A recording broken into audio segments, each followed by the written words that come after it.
दोस्तों, कल है 7 अगस्त 2026। तो कल के लिए हम देखेंगे निफ्टी, बैंक निफ्टी व सेंसेक्स के सपोर्ट एंड रेजिस्टेंस को मार्क करेंगे। ठीक है।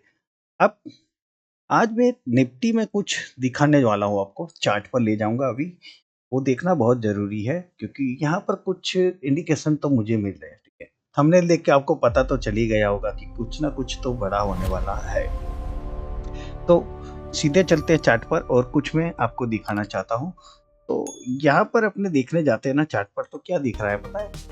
देखिए, ये जो चीज है ना, यहाँ पर ये यहाँ पर पूरा माल जो है ना वो बांटा गया है, समझे? यानी कि यहाँ पर क्या किया गया है, बायर्स और सेलर्स को बुलाया गया है। ठीक है। तो अब एक चीज यहाँ पर दूसरी देखने को आई है कि ये जो पॉइंट है ना, ये पॉइंट वाला, ठीक है, यहाँ पर कोई ना कोई बिग प्लेयर तो यहाँ पर बैठा है। ठीक है। क्यों? क्योंकि इसने यहाँ से जो छलांग लगवाई है ना बराबर, ठीक है, तो ये तो उसको जरा थोड़ा देखना बहुत जरूरी है, कॉन्सेप्ट थोड़ा समझना चाहिए हमको, क्योंकि चार्ट जो है वो कुछ ना कुछ बोलता है। अब 1 मिनट में थोड़ा सा इसको मिटा लेता हूँ। अब ये जो ऊपर आया ना, ये जो इम्पल्सिव वेव आई यहाँ से, ठीक है, ये क्या दिखाती है कि ये यहाँ से तगड़ा सा कोई वायर खड़ा है। तो एक चीज यहाँ पर हमें क्या दिखाई देती है कि ये जो सपोर्ट है कौन सा है, 23,600। ठीक है, 23,600 वाला सपोर्ट। ठीक है, ये 23,600 वाला सपोर्ट जब तक इंटेक्ट है तब तक यहाँ पर सब अच्छा है। बट यहाँ पर एक दूसरी बात देखने को आई मेरी नज़र में, ये जो रेजिस्टेंस है, ठीक है, इसको ब्रेक तो कर दिया है निफ्टी ने, उसमें कोई डाउट नहीं है। बट ब्रेक करने के बाद लगातार 3 दिन, ठीक है, लगातार 3 दिन बाजार इसको इस रेजिस्टेंस के ऊपर थोड़ा संभाल रहा है। ऐसा नहीं कि नहीं संभाल रहा है, संभाल तो रहा है कि 24,600 के ऊपर में रहूं। अगर ये रह जाती है, ठीक है, तो फिर यहाँ से कुछ बढ़िया सा होने के आसार हमें दिख रहे। बट क्या बाजार सीधा यहाँ से फट जाएगा? नहीं, ऐसा नहीं होगा। बाजार किस तरीके से जाएगा, इस तरीके से जाके फिर ऊपर की ओर जाएगा। ठीक है। अब ये कहाँ तक जाएगा तो दोस्तों मुझे भी नहीं पता कहाँ तक जाएगा। ठीक है। बट आसार है कि कुछ 25,000 के इर्द गिर्द निफ्टी जा सकती है। ठीक है, ये एक संभावना है। ठीक है, तो ये हमने देख लिया।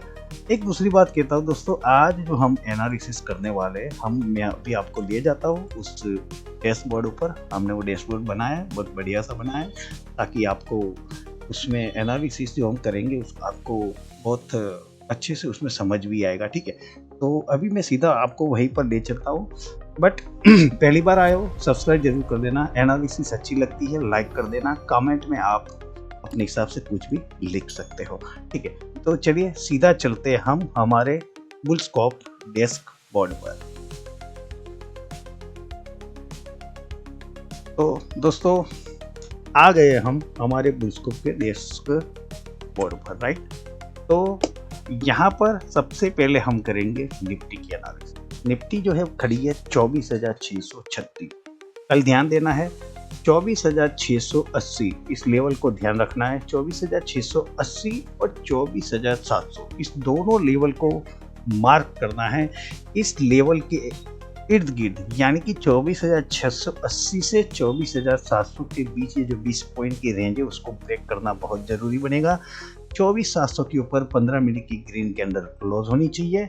देन यहाँ से हमें एक अपसाइड मूव मिलेगा। अब वो मूव कहाँ मिलेगा मैं बताता हूँ, बट उसके पहले एक जरूरी सूचना यहाँ पर देखनी पड़ेगी हमको कि 24,680 24,700 इस रेंज के नीचे, यानी कि 680 के नीचे अगर रेड कैंडल बनती है तो थोड़ा सा यहाँ पर कॉशियस रखना, सावधान हो जाना, बाजार यहाँ से नीचे जा सकता है, राइट। बट अगर 24,700 को सस्टेन कर ली जाती है, 15 मिनट की ग्रीन कैंडल क्लोज होती है, देन दोस्तों यहाँ से लेवल मिलेगा 24,800 का।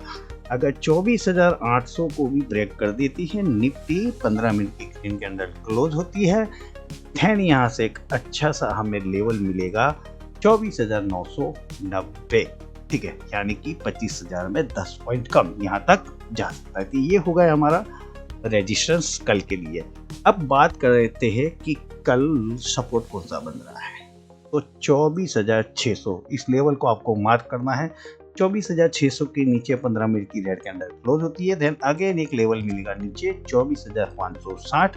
अगर ये भी हाथ से जाता है यानी कि ब्रेक होता है, देन दोस्तों यहाँ से 24,500 के भी हमें जो लेवल्स है वो दिखाई दे सकते हैं। तो ये थी निफ्टी की हमारी एनालिसिस।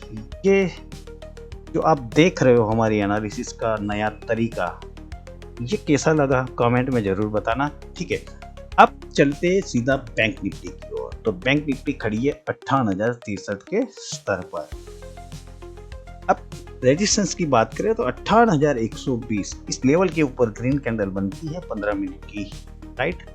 तो फिर यहाँ से एक अच्छा सा मूव मिल सकता है। कहाँ जाएगा तो 58,350 350 को ब्रेक करती है बैंक निफ्टी। देन 58,500 तक का एक अच्छा सा मूव हमें देखने को मिल सकता है। अब बात करते हैं हम सपोर्ट की। रेजिस्टेंस की बात हो गई, अब सपोर्ट की बात करते हैं। तो 57,900, हाँ दोस्तों यही वो सपोर्ट है। अगर इसके नीचे 57,900 के नीचे रेड कैंडल 15 मिनट की क्लोज होती है, देन हमें एक लेवल मिलेगा नीचे जो होगा 57,800 यानी कि 100 पॉइंट नीचे। अगर ये भी हाथ से जाता है, रेड कैंडल क्लोज होती है 15 मिनट की 57,800 के नीचे, देन फिर यहाँ से 100 पॉइंट यानी कि 100 पॉइंट नीचे 57,700 तक एक डीप हमें दिखाई दे सकती है। अब बात करते हैं सेंसेक्स की। हम खड़े हैं 78,954। अगर कल 79,050 के ऊपर 15 मिनट की ग्रीन कैंडल क्लोज मिलती है हमें सेंसेक्स में, तो यहाँ एक लॉन्ग बनाया जा सकता है। कहाँ तक जाएगा तो 79,100 तक जा सकता है, 50 पॉइंट ऊपर। वहाँ थोड़ा रेस्ट लेगा। 79,100 पर थोड़ा ध्यान रखना है, बिकॉज दोस्तों यहाँ से अगर रेड कैंडल बनती है तो फर्दर मूव नीचे की ओर जा सकता है। बट अगर 79,100 को ब्रेक करता है सेंसेक्स हमारा, देन दोस्तों एक अच्छा सा मूव आएगा 200 पॉइंट ऊपर, यानी कि 79,300 तक जा सकता है। बट अगर 79,300 अगर कल ब्रेक कर दिया सेंसेक्स ने, तो फिर यहाँ से 79,500 के हमें लेवल दिखाई दे सकते हैं। ये हो गई हमारी रेजिस्टेंस की बात। अब बात करते हैं सपोर्ट की। कल का सपोर्ट है 78,000। 78,000 के नीचे, सॉरी 78,800 के नीचे सपोर्ट है सबसे पहला नीचे वाला 78,800। इसके नीचे रेड कैंडल क्लोज होती है 15 मिनट की। देन दोस्तों यहाँ से एक अगला मूव नीचे की ओर सरक सकता है सेंसेक्स हमारा 78,600। अगर इसके नीचे रेड कैंडल बन गई इस लेवल के नीचे, देन दोस्तों फर्दर मूव नीचे की ओर जा सकता है और सेंसेक्स जो है वो 78,500 के स्तर पर लुढ़क सकता है। ये थी हमारी कल की यानी कि 7 अगस्त की शुक्रवार की analysis Nifty bank Nifty Sensex. Video को लाइक करना, शेयर करना एंड सब्सक्राइब जरूर कर देना। ठीक है, मिलते हैं कल अगली एनालिसिस के साथ। तब तक के लिए आप सभी को जय माता जी, जय हिंद।